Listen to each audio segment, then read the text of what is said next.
उत्साह अमाप आहे. मी तुमच्या सर्वांच्या माध्यमातून मला कल्पना आहे की आज केवळ महाराष्ट्रच नाही तर अख्खा देश बघतोय.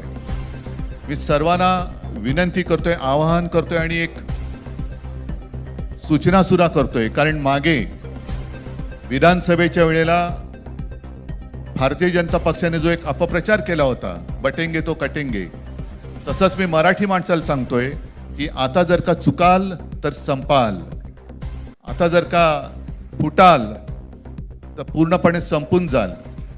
म्हणून परत एकदा तुटू नका, फुटू नका आणि मराठीचा वसा टाकू नका, हाच एक संदेश मी आमच्या दोघांच्या युतीच्या निमित्ताने संपूर्ण महाराष्ट्राला देतो आहे. आणि मला खात्री आहे की मराठी माणूस हा सहसा कोणाच्या वाटेला जात नाही, पण त्याच्या वाटेला जर का कोणी आलाच तर त्याला परत जाऊ देत नाही.